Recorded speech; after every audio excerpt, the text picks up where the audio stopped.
Welcome to the Grappling Grappling Rewind Podcast. Welcome to this week on the Grappling Rewind Podcast. In this week's show, we're going to recap SUG 20. We are going to do a little bit of a preview for Fight to Win 160, talk about the new IBJJF heel hooking rules, and I don't think we have a whole lot else. We got a little bit of news. Other than that, pretty abbreviated show, but should be a fun one. As always, I'm your host here, Maine, joined with my co-host, Josh. How you doing, Josh? You know, bringing in this new year. I know, dude, bring it everyone. I'm hoping that the show synchronizes. It's not. It's the same Grappling Rewind. Remote. I apologize that the show is going to take a slight hidden audio. Feeling a little sick this week, so we're doing it remote. Josh is being safe, so trying to not maybe, give him diseases. Yep. So, yeah, let's kick it off with a little bit of news, Josh. Yeah, the audio is going to take a little bit of a hit. I'm sorry. We're going to do the best we can. Eventually, the show will be back to normal. But in the meantime, we're still putting it out. So, a little bit of news. You know what? Let's kick it off with some corrections. So, 2 points of correction. Last week and for the last, year, I keep saying that Dante Leone is the ADCC silver medalist. That's not right. I got that in my head a year ago for some reason. And he is actually the fourth... What, Josh? You were there. I know. I interviewed him, which is the worst part.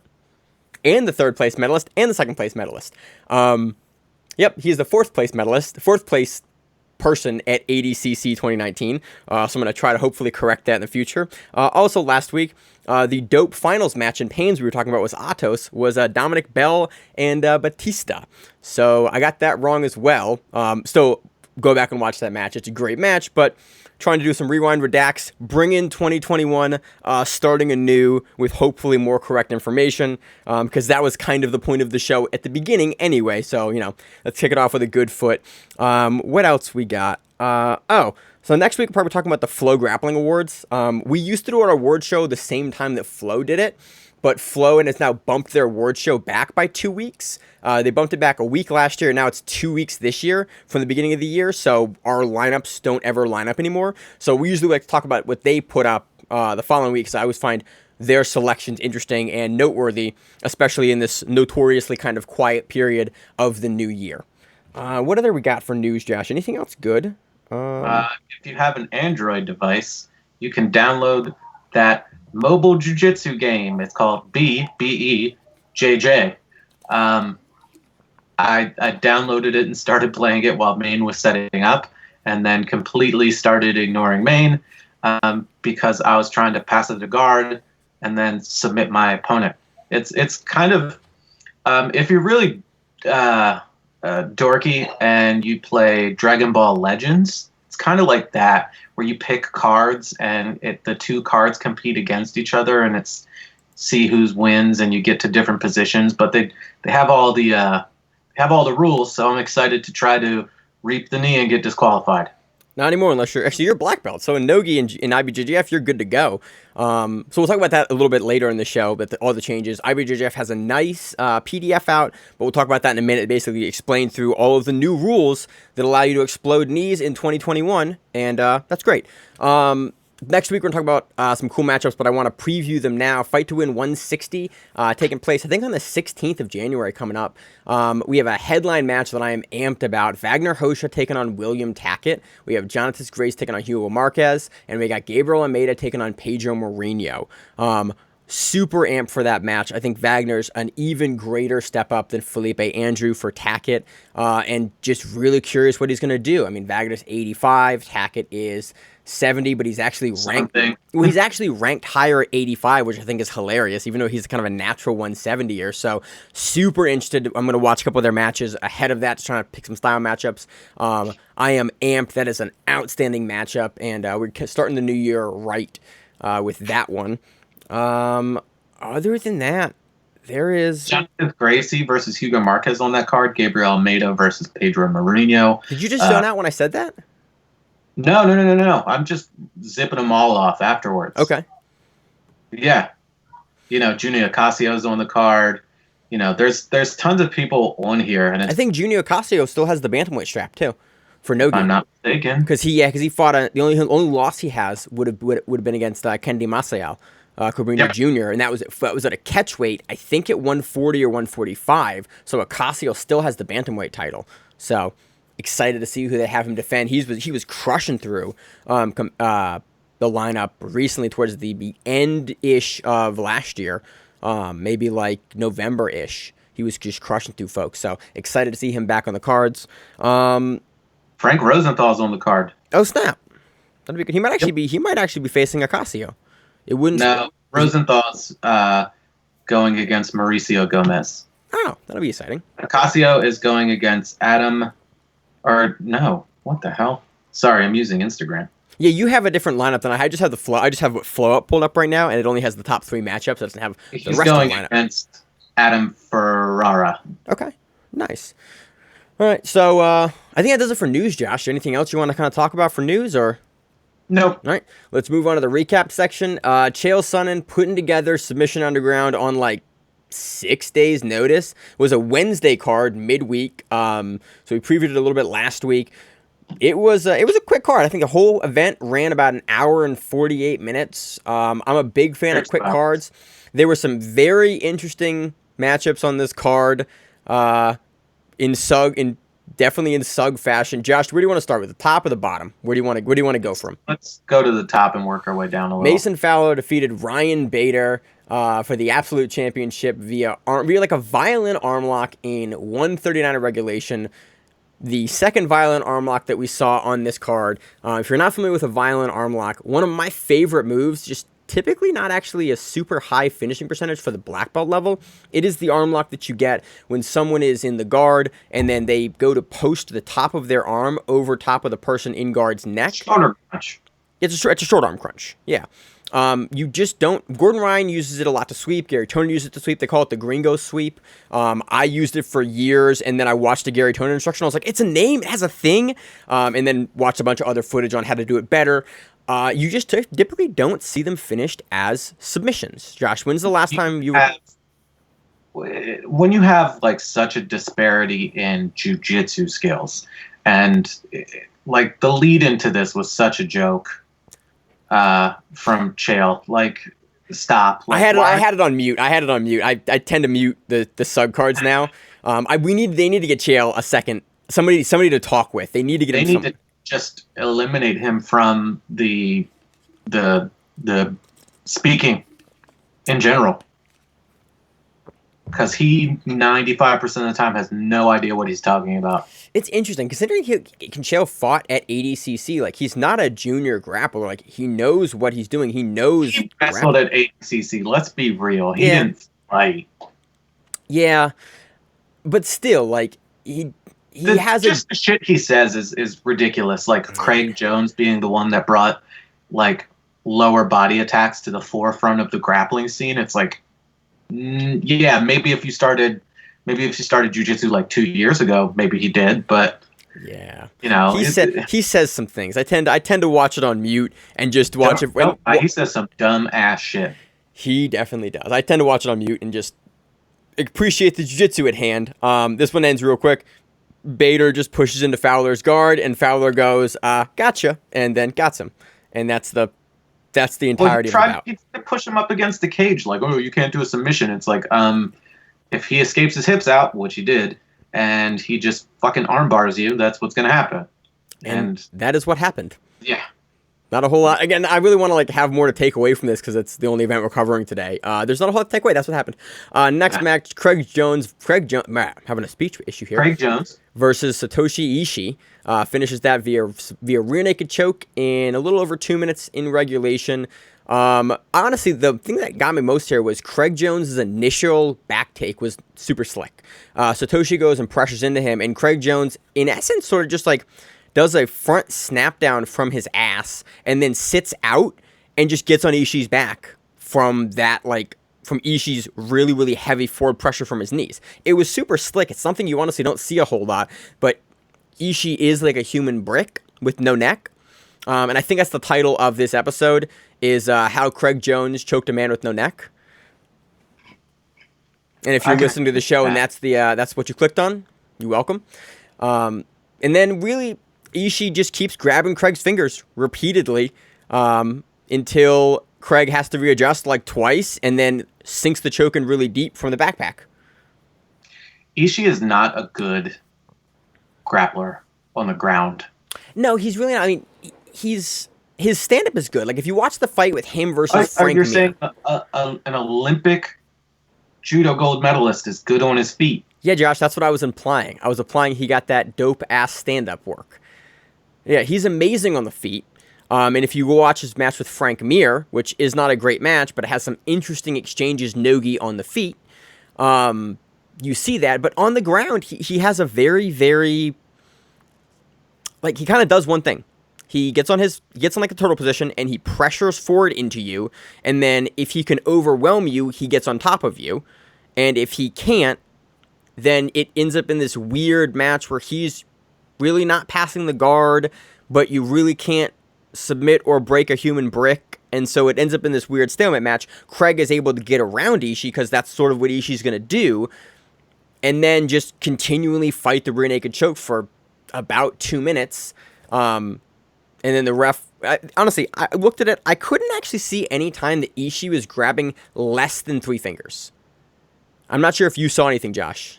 Not really. I wasn't paying attention to it when it came to that. I was like, is this one over? Because it's inevitable at this point.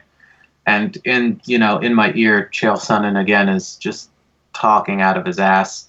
He apparently, according to Chael, Satoshi Ishii asked for this match specifically. I was like, why? It's a weird match to ask for. You're not good when it comes to that. You just lost to Mason Fowler. Like, you're gonna go against the guy that he beat. Like, it's stupid. All right, moving on. We have Richie. I don't even Josh, shouldn't like a bad mood. I want to like dwell on it. Well, no, it's just like, what else is there to say? There's not a lot to say. It was a terrible matchup. Like, the top 3 matches, if you bet against the favorite or what should have been the favorite, you're an idiot. Yeah. No, that's a very reasonable assessment here. Richie Martinez defeated CB Dollaway via violin arm lock. Pretty much the exact same way Mason Fowler defeated Ryan Bader. Richie Martinez is a lot more interesting because Dollaway actually got a roll-off, which is what you're supposed to do in the violin arm lock, but Richie Martinez does not give a single fuck about being inverted or, like, rolling on a submission. That's kind of him and his brother's game in earnest. And so Martinez didn't change his position at all, just continue to roll with the arm, keep the pressure on it. Kind of nifty. We don't see people typically hold on to the violin arm lock like that, but Martinez knew that he was in a position. CB Dollaway is bad at jiu-jitsu? Yes. Yeah, pretty much. And I like how they were like, oh, he is a black belt. And I was like, oh, God. He is. I mean, it's like, there's different. We talk about this, but actually we don't talk about this on the show, and this is kind of a good non sequitur. There are different levels, but, like, no joke, Dollaway and Bader and Ishii all look like maybe 2 month in jiu-jitsu people. Not even like good wrestlers that become really good grapplers. Like, they look like trash. Like, how do you go into Boogie's guard, stick out your arms, let him just throw his one leg over your shoulder and the other one hooks your leg, and you're like, oh, this is a great place to be. I'm going to not fight this position at all. Yeah, it was. The matchmaking here was weird. There's levels to black belt. Like, that's why Fowler should be fighting Jones. Yeah, like. And Bader, Ishii, and Dollaway shouldn't be on the card at all. Yes, absolutely. Maybe, yeah. I concur. So next one, we have Gillian Roberts versus Pearl Gonzalez. This is honestly a lot of fun. Gillian was just on the attack the entirety of the card. Because I got it wrong last week, I actually looked up Gillian's record. And what I was saying, her division, she has the most wins in the UFC flyweight division at 6. She has the most stoppage wins at flyweight at 5. She has the most submission wins in the flyweight division in the history of the UFC at 4. And she is tied with the most fights with Moxie Manaferi and Caitlin Chikagian at 7. So if you don't know who she is, like, because I butchered it last week. Very good grappler in the UFC, pioneer right now of the women's flyweight division, even though she's only been in the UFC for, I think, 3 years, since 2017. But that gives you some context for the infancy of that division, but also who she is in that division and what she represents as a grappling threat.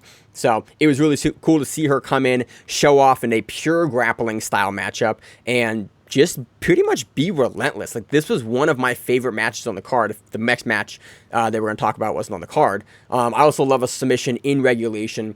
Gets it done super, super deep. And then Pearl, like, has her hands open like she's going to start to turn and then just decides to tap. It was really good positional work from Robertson. I always want to call her Robertson. It's Robertson.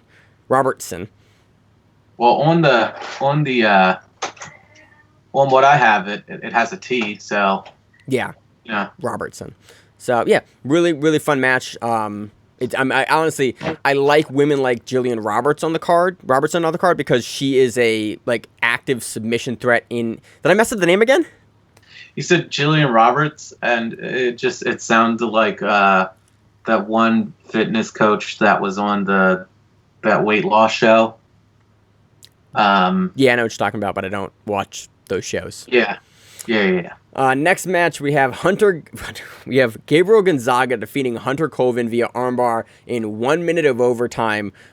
This match, if you watch the end of the regulation, looks way different than the actual regulation of the match look. This was honestly a super fun match. I enjoyed the fuck out of this match. When the match was first made, I went, I'm not sure how that match is going to go, because Hunter's been on he's been like a hot and cold streak, but he had a really hot streak end of 2019 into 2020, and he's put up some really good matches against some really tough guys. Recently fought Cade Rotolo, I think, to an overtime in combat jiu-jitsu. Like, Hunter's really good. I also didn't realize how fucking giant Gabriel Gonzaga is.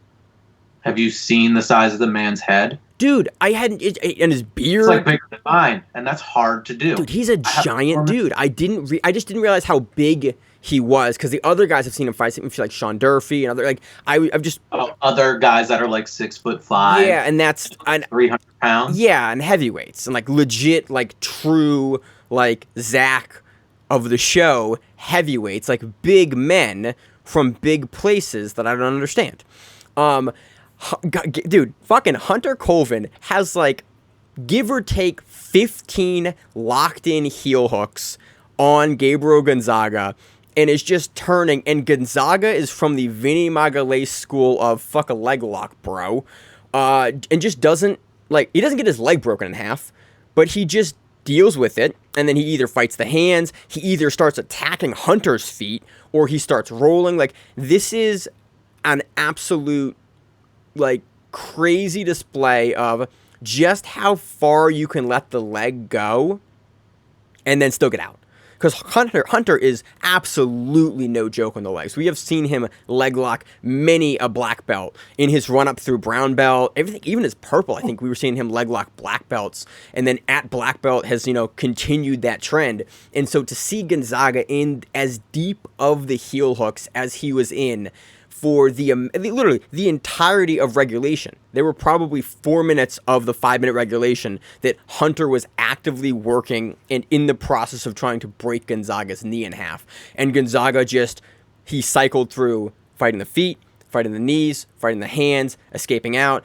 And the end of the match, which is the GIF that got put up on Reddit, is Gonzaga in the mount with, by the way, a beautiful transition over to mount. Go watch the actual sequence that Gonzaga goes from side control on Hunter Colvin and then is able to walk and literally step over the way you're not supposed to, because he times the knee press beautifully, gets mount on Hunter Colvin, and Hunter Colvin does the thing from the bottom because there's 10 seconds left. He double wraps around Gonzaga's body to keep him low so he can't posture up and start going for things, and Gonzaga goes, okay, and double rape chokes him from the top. We have to find a different name to call this choke nowadays, given everything going on. But, Josh, do we have another name for the double rape choke? No. Technically, it was an arm bar. No, technically it was. Oh no! In regulation, they went into overtime to get the arm bar. But in the end of regulation, it's Gonzaga on top. Oh, yeah. Double choking Hunter, and you're like, he's not going to get that. And then you look at Hunter's face, and you're like... the murderer choke. What? The murderer choke. The murder choke. Yeah, murder choke. There you go. I've heard it called a bunch of different things, and you see, like, he's pushing down, and you see Hunter's face go from, like, yeah, I'll wait it out, to, like, oh no, this is very, very tight. And then has to let go of the body lock grip and start addressing Gonzaga's hands. And I'm just like, that is some wild shit. Maybe it was just like, I have to go back and watch it again, but maybe it was just a no-gi fat guy choke. It kind of is. It's like he's pressing down because he has his shoulders engaged. So he's pushing down with all his weight. And in essence, almost doing a handstand on Colvin's neck. And Gonzaga's about 3 bills. Well, yeah. If you think about it, I don't know if you ever did this as a young child or even into your teens, where you would like bend over and hyperventilate and then stand up against the wall and someone would push against your neck and you would pass out. Is that only me? Oh, no, we all did that, Josh. Yeah, I want to so pretend like I'm better than that, but no. So it was like that. That's what he was doing. I'm super disappointed. I was hoping when you said that, I was like hoping, okay, please don't be something that I've done in my adult life. And then you went and I was like, please don't be something dumb I did as a child. And it's like, cool, it's only the one. Yeah, nope, we all did that. And that's actually where I first learned about jiu-jitsu, because somebody did that, and then someone showed, this is like in middle school, someone showed that if you took the shirt, you could choke someone with the shirt like a gi. And it would be years later until I learned that was actually a sport that I could do, and then I never looked back. But yeah, that's actually that moment I remember that exchange of the hyperventilate thing, and also, this also chokes you. And I went, this is crazy. And then 15 years later, I walk into an MMA gym like, I want to learn how to do this. So yeah, crazy. And then Gonzaga just has great control on the arm the entire time in overtime. Yeah, regular. In overtime, and then just basically, he does the thing I love a lot, which is in the armbar position, he actually is able to hook his legs behind Colvin's opposite arm under the shoulder so that Colvin can't basically winch wiper out. Colvin stacks because that's really the only thing he can do once they've hooked behind the other arm with the feet. And then Gonzaga is just able to go hand over palm, big guy, fuck you leverage, and just pulls it out. And you're like, you are so much stronger in this position than any man has any right to be. And then been doing jiu-jitsu for infinity, so yeah, dude, he's been doing it forever. Like, I never look up his credentials because I always forget what they are. But did he ever like medal or anything major, Josh, back when you were probably like a young man and paying attention to the grappling scene then? Because he's been a black belt for... He's been fighting, honestly, roughly since I started jiu-jitsu. Because I think he's been fighting, I think, in the UFC since like 2003. I don't know if he's in the UFC anymore. For some reason, I think he was released in the last year or two. But like, I remember old school film footage, or sorry, like tape footage, not film, actual tape, when the UFC was still using tape from Gonzaga. I remember that Crow Cop series. Dude, watch, if you ever get a chance, go back and watch the first Gonzaga fight with Crow Cop, understanding that Crow Cop was a murderous kicker, and then go back and watch the second Crow Cop fight, understanding that Crow Cop doesn't think elbows, ground and pound should be legal. The irony here is astonishing. You'll get a kick out of that. Go back and watch both fights. But this match was honestly a lot of fun. Hunter's unable to kind of counter and answer Gonzaga in overtime, and Gonzaga's able to get the victory. Really enjoyed this match. Exactly what we want to see out of Hunter, and just mercilessly attacking the legs for the entirety of the time. Gonzaga showing great defense, and then, finishing up. This is what I wish these matches would look like. The 5-minute round with overtime. This is exactly what I could hope for. So I was honestly super happy with this matchup, even though I was initially sort of hesitant to be excited about it. It delivered in spades. It was definitely my fight of the card. And just going on to Gonzaga's credentials, he won ultra heavy at Worlds in 2006, and actually took third place in 2002 absolute, both at black. Dude, 20 years ago, medaling at the Worlds. How's that for 19 years ago? So crazy. On the preliminary card, any other pieces on Gonzaga, Josh? No. On the preliminary card, we had Andy Valera defeating Ben Egley via submission. It's listed as rear naked choke. This was like a side naked choke or even like a front naked choke variation. You don't see a whole lot. Basically, Valera has the back, is in the process of rear naked choking, and Egley is actually able to spin out to the side. And Valera is just able to stay on the choke and keep going on the choke and just finishes it from this super weird sideways angle. We don't get a chance to see front naked chokes a whole lot. It looks like an Ezekiel, but it's totally not an Ezekiel because you're choking with the other side of your arm for an Ezekiel. A front naked choke is just this weird, strange, turned position. And it's just not common to see. Finishes it right at the tail end of regulation. Another really fun match, but on the preliminary card. I love seeing weird submissions, and the side naked choke, the front naked choke is just, especially rare, so it's awesome to see. Also, we had Michael Bakerfield defeating Benji Silva via armbar in overtime. We had Krista Mickelson defeating Rita Gribben via fastest escape in overtime. We had Alex Larmy. That's supposedly Satoshi Ishii's girlfriend, Kristen Mickelson. Oh, really? Yeah, again, this is what happens when you listen to the commentary on Submission Underground. Apparently, Satoshi Ishii not only asked for the Craig Jones fight, but was like, hey, my girlfriend needs a match as well. Hey, man, I'm honestly, no bullshit, I kind of do like that when it's like a whole family affair. Like, I love when all of the host shows fight on the same card, because it just makes me like Vagner, Achilles, Jasmine. I just love that. We had Alex Larmy defeating Juan Bernardo via submission arm triangle choke in overtime, and we had John Simmons defeating Charlie Gippen via submission rear naked choke in overtime. So it's Simone. What'd I say? You said Simmons. Simone. Oh, my bad. As per usual, me messing up the names, as is Grappling Rewind tradition. In 2021, some things never die. So that was our recap of Submission Underground 20. Honestly, a couple of fun matches. I like, for all of the shit that we talk about SUG, I do appreciate that their cards are quick and don't run super long. Like, I do like that format better. You can sit down and watch the whole card, and it's not this daunting process to do so. Do you remember when these first started coming on, and these things would be 4.5 hours long? Mm-hmm.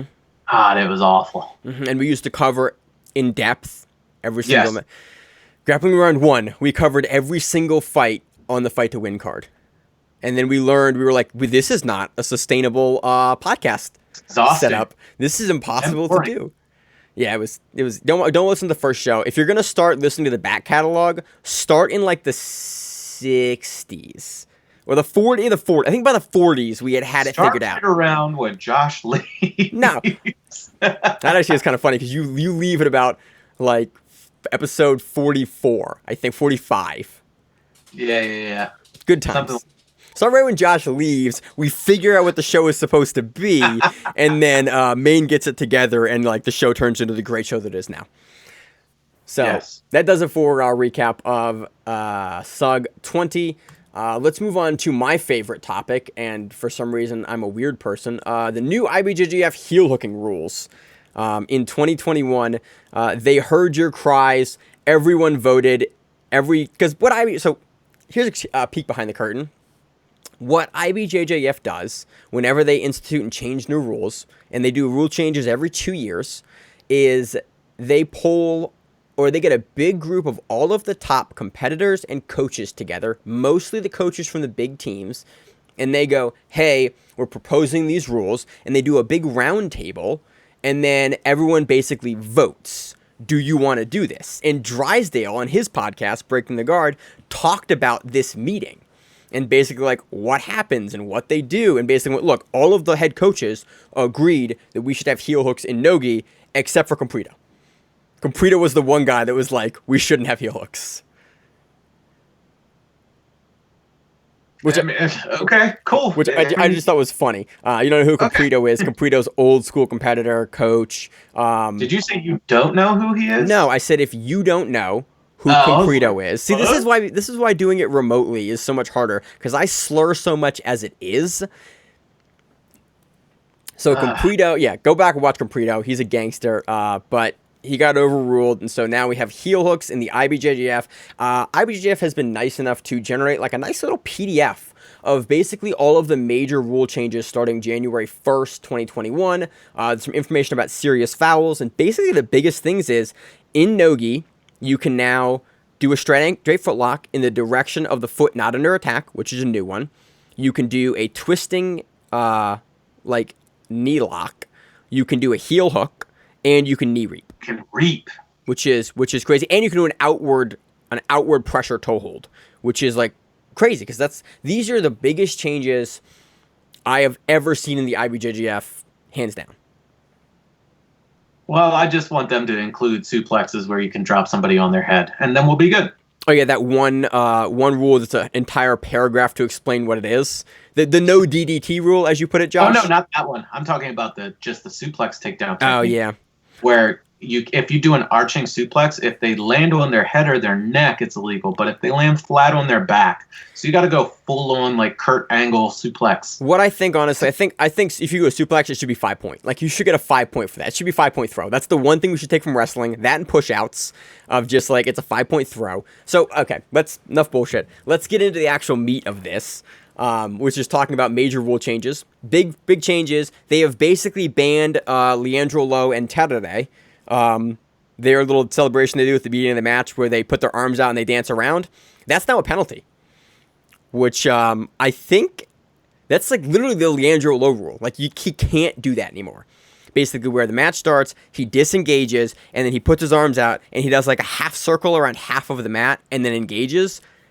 Specifically called out as a foul. And then if you watch the video, because IBJJF also put out an accompanying video of this, if you watch the video, it looks like every Leandro and Terere match ever. And it just made me laugh. And someone in the comments on Reddit went, that looks like a thing specifically for Leandro. Just made I mean, if you look back a little bit further, it's something that Antonio Braga Neto did all the time. And he would like smack hands and then just do like a full circle of the entire area and then start. Sorry, children are sneaking in. My dog just snuck down here like 3 minutes ago and is now looking at me on the couch over there like, you doing the podcast? I'm going to hang out like I do every Monday. Yeah. So he would just circle around. I've actually used that before when I've done absolutes when the guys are significantly bigger than I am, and I'll just like use that to like, okay, what do I have to do to not get completely crushed right here? So, and honestly, I do like because IBJJF is slowly pushing towards more aggressive stalling penalties and like disengagement penalties, which is again another rule that is in place now. It basically has to deal with when an athlete deliberately runs away from the fight area and avoid an inferior position or consolidate a score. It's now basically 2 points for the opponent. So disengaging when you're about to get scored on now scores for the opponent. Now I'm very curious to see how this actually looks in practice, like once we actually get a new collection of matches. But I like in theory what it does because it stops all that bullshit edge of the mat. Like, okay, I'm going to go for something. It didn't work. I'm going out. I'm going to get scored on. Okay, it's an advantage now. Making it 2 points is a massive improvement, I think, because I think it'll help stop the gamification of the rules for stuff that we don't want to see, where it's like, okay, cool, he was about to mount him, and then you give him an advantage. Versus like he escapes now and it's okay, it's 2 points. It's not the mount, but it is you took an advantageous position. We're going to recognize that, yeah, you were going out, you were going to get scored in anyway. It's 2 points. So I like that change. What are your thoughts on, Josh? These are all moving in the right direction. I'm just reading and looking at it again while it's going through, and like they're clarifying stuff for the most part. They're being very specific about it. You're still going to have referees because, no offense to the good ones at IBJJF, but the bad ones are always the ones that stick out like sore thumbs. And that's sort of that's any refereeing position. They ruin it for everybody. Yep. You're going to see somebody go into this saddle position or something, and they're going to get DQ'd immediately. Yeah, And then they're gonna be that's another change of rule this year. Let's talk about the saddle rule because that's a good enough place to start now. Super weird rules. I think I've watched them. I've figured them out. They make sense now. It's just weird. In purple belts and below, if you basically enter the saddle position from the ground, you're totally good to attack the leg that is not being controlled in the saddle position. The minute that your opponent then stands up, in effect sweeping you, you have to disengage. So they basically took out the outside de la Riva hook, or what is that position called, Josh? You don't have to disengage, but what's going to happen is like the foot is like trapped, so the referee is going to stop the fight and place the person in a sitting position, and then the other athlete will be put in a standing position that is at a sufficient distance to allow new grips, and then continue the fight. So if, let's say, you're in that saddle and the guy stands up, he's going to stop it if it stays in that position and readjust so you have different grips where you can grab the person, and then you're going to lose 2 points. No, you're not. You're not going to lose 2 points. It's the person's going to be awarded 2 points. Well, yeah. Yeah, sorry. So He's going to get 2 points. It's weird. Like if you look at it, yeah, I think it's a better way to do it, honestly. But it's still this is a weird rule because this is the only rule like this where it's like we're going to disengage you, we're going to change the position, and then we're going to restart. Like it's a weird. This is the only rule that sort of has this. This specific restart condition. Well, here we'll go with this one. Fuck all y'all that are under brown belt, because I don't have to worry about that shit. That is reasonable. Be better at Jiu-Jitsu. Brown and black belt athletes, the referee will not interrupt the fight. No penalty will be applied exclusively in this case. In no-gi. They're showing it in the gi. Yeah, that's the confusing piece because the footage they have is of the gi, which is where I understand this rule to apply. Again, I'm not an IBJJF referee. I'm just some dude that talks every week. You should take a ref course and ask this question. Look, wait for Gordon or Keenan to do it, because Keenan started doing it after he watched Gordon do it and then not get DQ'd. And he was like, I should have done that for all of the times that I got called for stuff that's totally legal, because Keenan also understands the rules extremely well. Like, dude, listen to any of the guys. Listen to, like, Shane Jamir Taylor talking about rules is crazy. Keenan talking about rules is crazy. Gordon talking about rules is crazy. Like, all three of those guys, and even Andre Galval, those guys discussing rules is absurd because they understand every outside case and every nuance of the rule and every specific point.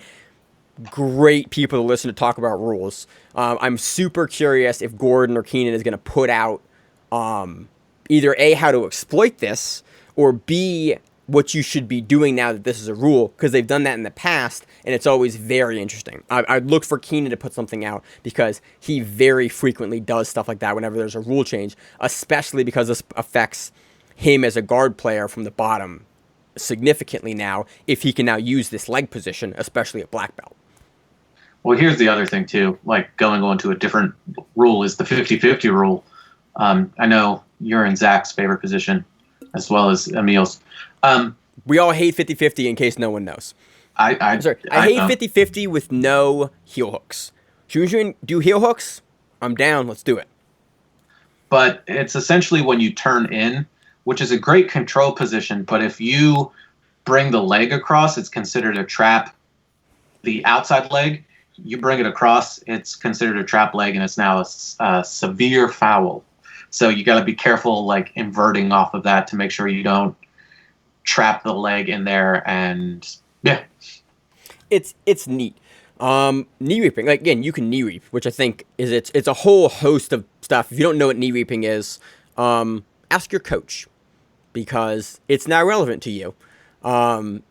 It's legal now, which is awesome in brown and black belt, which I'm honestly, I'm very curious. I think this week we had the first opens for the IBJJF, and I want to figure out who had the first reaping heel hook victory in the IBJJF in the modern era.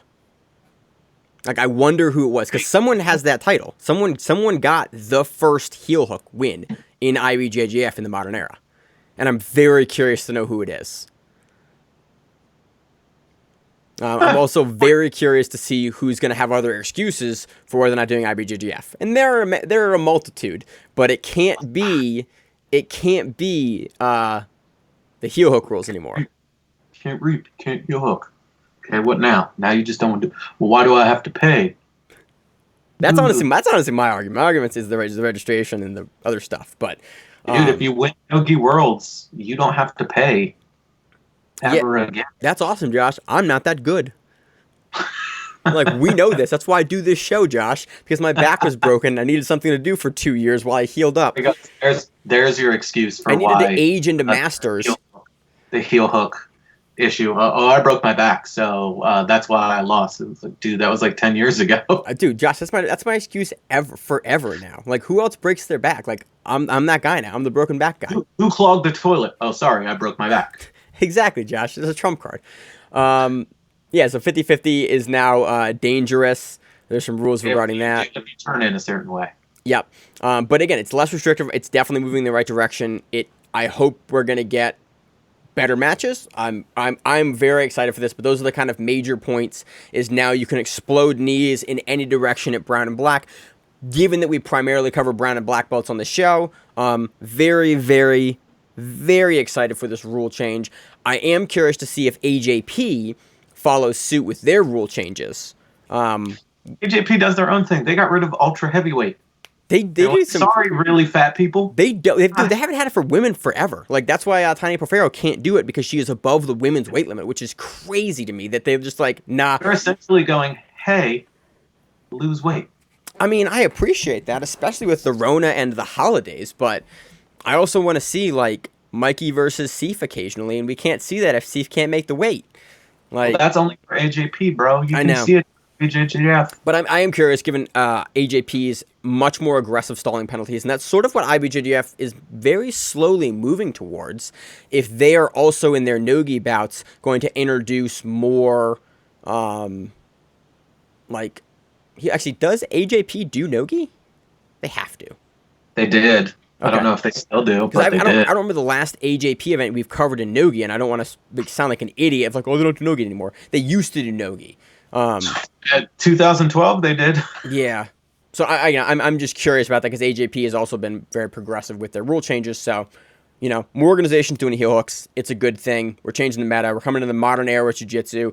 2021, here we come.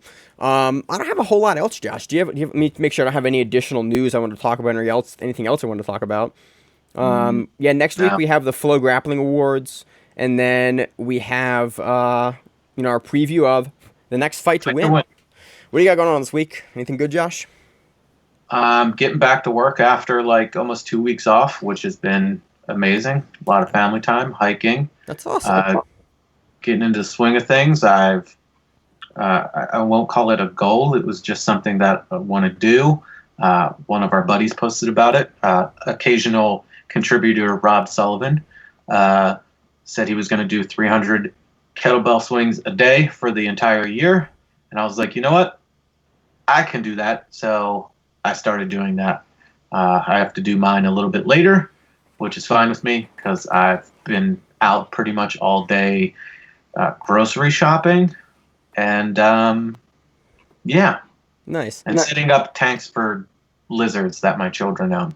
Awesome. Oh, I forgot, Josh, my favorite thing of the year, because you weren't on the top 10 show of the year, which brings me great displeasure, because I love having you on the top 10 show. What is your Jiu-Jitsu highlight of the year and Jiu-Jitsu low light of the year? No pressure. I didn't say this beforehand, so if you don't have one, it's fine. Everyone pretty much has the same low light for the most part, but do you have a highlight of the year for Jiu-Jitsu? Either like a personal highlight. My highlight and my low light are the same exact thing. Okay. Don't remember. That was last year. That was last year for you. Was it? Yeah, you getting choked out in your guard. Oh no, that's funny. That was funny. That was your highlight and your low light, and it was great. I choked out this year, but my highlight and my low light, I don't remember which fight to win it was. It was AJ versus Cashinho. When AJ came out with the nunchucks and did the nunchuck entrance, it was the greatest and most terrible thing at the same exact time. Was that this year? I think it was. It was probably that was in the before time. That was in the BC. That was in the before Corona times. That might have actually been right as Corona started, like when March. Well, no, when like Fight to Win got started back up. I'm not percent sure. I don't know, man. This whole last year was a blur that I'm ready to put in the rear view. Vaccines are coming out. Dude, I have no idea. Like, I was just thinking about it because I had stopped into work, and I didn't realize that I've been at this job now for almost a year. It's felt like I've worked there for a decade. I'm like, oh shit, it's only been like less than a year. But the time that I'm there, because I'm there a lot, it just made it seem like a whole lot longer. I mean, like, after week of 70 plus hours, and because nothing else is going on, that's all I'm doing. Time is just like some made up construct by human beings. Like, I almost forgot that it was the new year. I was like, shit, we got a couple more days until like the new year. Dude, but really, we were already into it. I was like, oh, what day is it? Do the kids have school? I don't know what's going on. So like the only things that break it up is like doing things. So I remember over on the weekend that we went on this really long hike. I'm like, wait, was that yesterday or no? It was a weekend day. It was either Saturday or Sunday. Dude, and also don't drink during the Corona times because you don't know when the next day is exactly. I think Maine texted me Monday night before the top 10 show. And I was like, you got to give me a minute. I've been drinking since noon. So and you still contributed. You still added to the list, Josh, as always. I wasn't sure if I did or not. I wasn't sure if that was some like drunken dream. Nope, you did. You added some matches, and some were vetoed, but you added some good ones, as is tradition. So yeah, moving into 2021, I'm very excited. I have a ton of new camera gear for when the world opens back up. Gonna film some great stuff. We have enough gear for now everyone on the team to go be doing interviews and go be doing recordings and stuff at events. So hopefully should be able to put out some great content this year, and hopefully I get to have my wedding at some point. So that would be a great this year.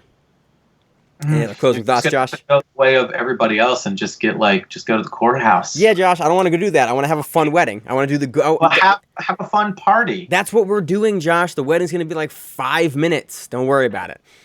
So, look, okay. And a buffet, like there's been one wedding that you and I have gone to together. 2. You were dressed 2. 2. What was the second one? Okay, keep going with your story. Anyway, you were dressed like a Jawa. I was dressed like a Jawa. And I was dressed like the dude, and I presided over said wedding. That's the only wedding I remember you being at. Were you at Stark's wedding? No. Rob's? Yeah. Oh, okay. Yeah.